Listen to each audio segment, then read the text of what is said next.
and welcome to the Movie Edge, right here on the couch. My couch, the couch that's here. And we're going to be reviewing tonight the Expendables 3. I'm getting word right now that Skip is at the Waterford Lakes Regal 20. Skip, you there? Yep, I'm right here. I'm right outside Waterford Lakes Regal 20. I had just seen the Expendables 3, Vinny. It is fantastic. Who do you think stole the show? I'll tell you what, there was a lot of candidates for who stole the show, but you could say Mel Gibson as the villain, or Wesley Snipes. You know, they have some moments with him, and they have some moments with Harrison Ford and Arnold Schwarzenegger. But I'll tell you, Antonio Banderas was a godsend. He was so funny and just entertaining. He kept people entertained the entire time. He just had many jokes in the movie. I really enjoyed Antonio Banderas in Expendables 3. Now this time around, I think it took him 3 times to get it right. What do you think? Absolutely. I didn't like the last 2 Expendables movies, but this one had such a mix of action and drama and comedy and you rolled them all into one, and it was a perfect mix. I think the script writer, I don't know who it is, but whoever wrote this script, I don't know how you could have made parts for all these people and make it all work, but they really did. They made everybody's role in this movie with all these egos work perfect. What would you recommend this to everybody? This is the big see it for me. I was shocked. I'm absolutely shocked how good Expendables 3 is, and I definitely recommend this to everybody. If you like action, if you're an old 80s action fan, or if you want to update your fandom of action movies and see a movie with all your old action stars of the 80s and the 90s, well, this is the movie for you. You got Stallone, Ford, Schwarzenegger. Even Kelsey Grammer had a segment in the movie where he was really cool. It was kind of like a wisdom, gave some wisdom to Barney Ross, Schwarzenegger's character. Everybody in this movie was just fantastic. I can't say enough of how much I enjoyed this movie. All right, I'll be back on the couch. This is Skip with the Best Damn Movie Show.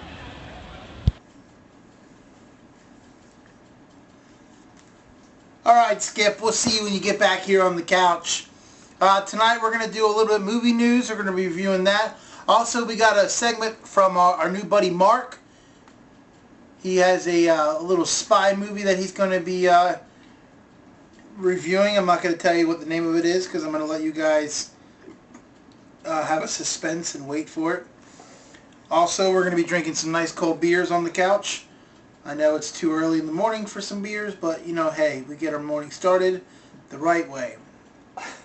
But when we come back, Skip will be back on the couch, and we'll get right into the show. So stick around. You're watching the Best Damn Movie Show right here on YouTube.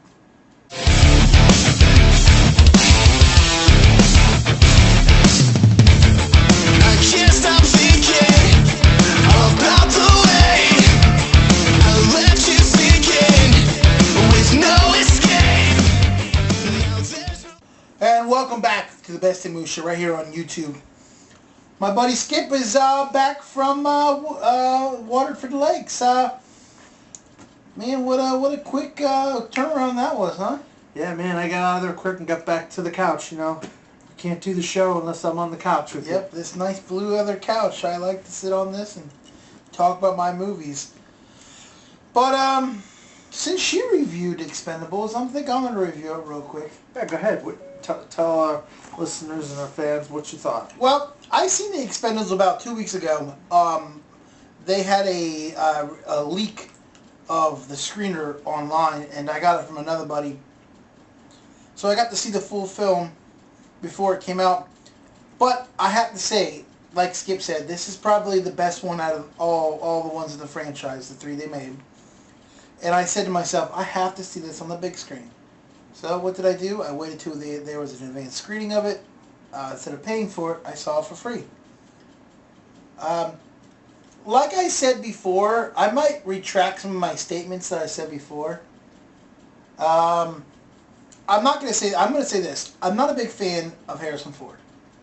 I didn't think he was that great in this movie. I don't see why he was in the movie.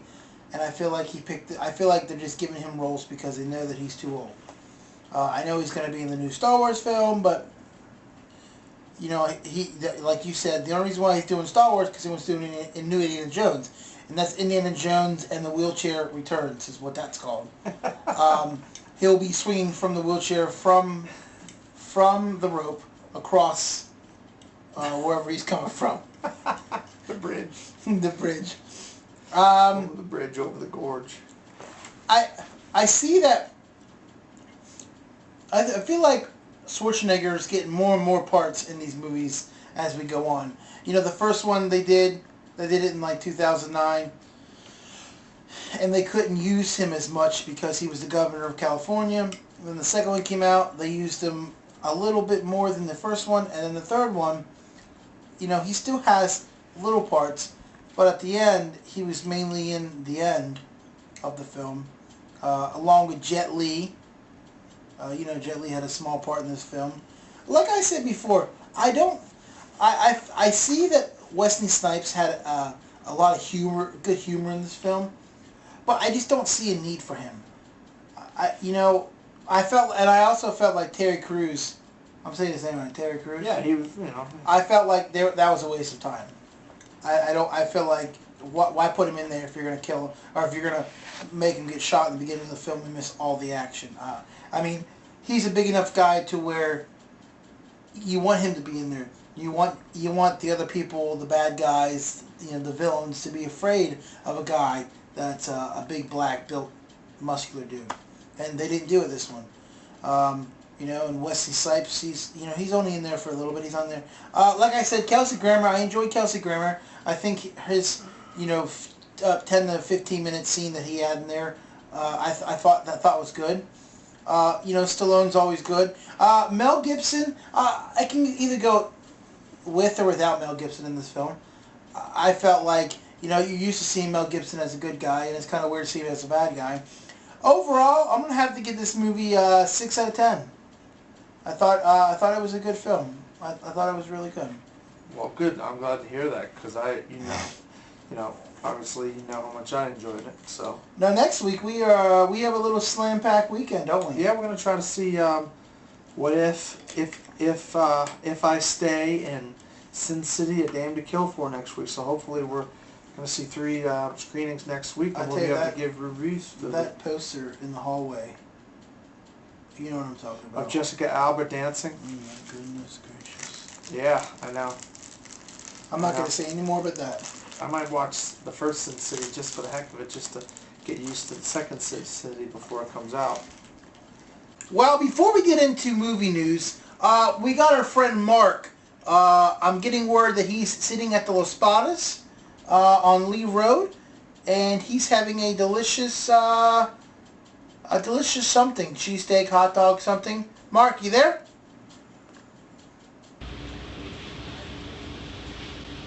I can hear you, Vinny. I'm going to talk about the Most Wanted Man, which is a film version of John le Carre's novel, a spy novel of the same name. It was made, it's an American film, but it was made entirely in Germany. It stars Philip Seymour Hoffman, Robin Wright, Willem Dafoe, and Rachel McAdams. And it's a spy yarn about a young a Chechen that washes up on the shores in Hamburg, Germany, and he trips the wires of several intelligence agencies as a potential terrorist, and they're tracking him down. Meanwhile, 4 locals, for various reasons, decide to help this young man because they see him as a refugee. Rachel McAdams is his lawyer, his banker is Willem Dafoe, and a couple of Turkish citizens that reside in Hamburg. Meanwhile, the intelligence agencies are tracking him down, trying to get him, and Philip Seymour Hoffman plays a German spy master who leads a small unit that's trying to get to him first before the other groups do. And and the movie is about that. The problem with the movie was kind of sort of just there. I had the fortune accidental fortune of reading the book earlier, and the book is like a clock. LeCaire winds it up and slowly builds it up. It's very interesting. And then at the very end, it unwinds in the last chapter, and there's a climax. And the problem is that you can't do that in the movie because the viewer would fall asleep. So what happens is they cut everything out and move it around, but when the action occurs, it doesn't have the heft and weight that the book has. Now maybe reading the book poisoned my viewing of the movie, but the person that I went to see the movie with at the end asked me what happened because she didn't understand what happened. So I think the movie sort of flunked out a little bit there. This is not a movie for everybody. I think it's for people that like to read spy novels or watch spy novels. You know, people that like action movie or thrillers, that kind of thing. Maybe the older audience, but it's something that maybe you might want to wait till DVD. You know, when it comes out, and not spend your $10 because it just there's so many other movies out there to see that deliver a lot more. And I'm throwing it back to you, Vinny.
Clear.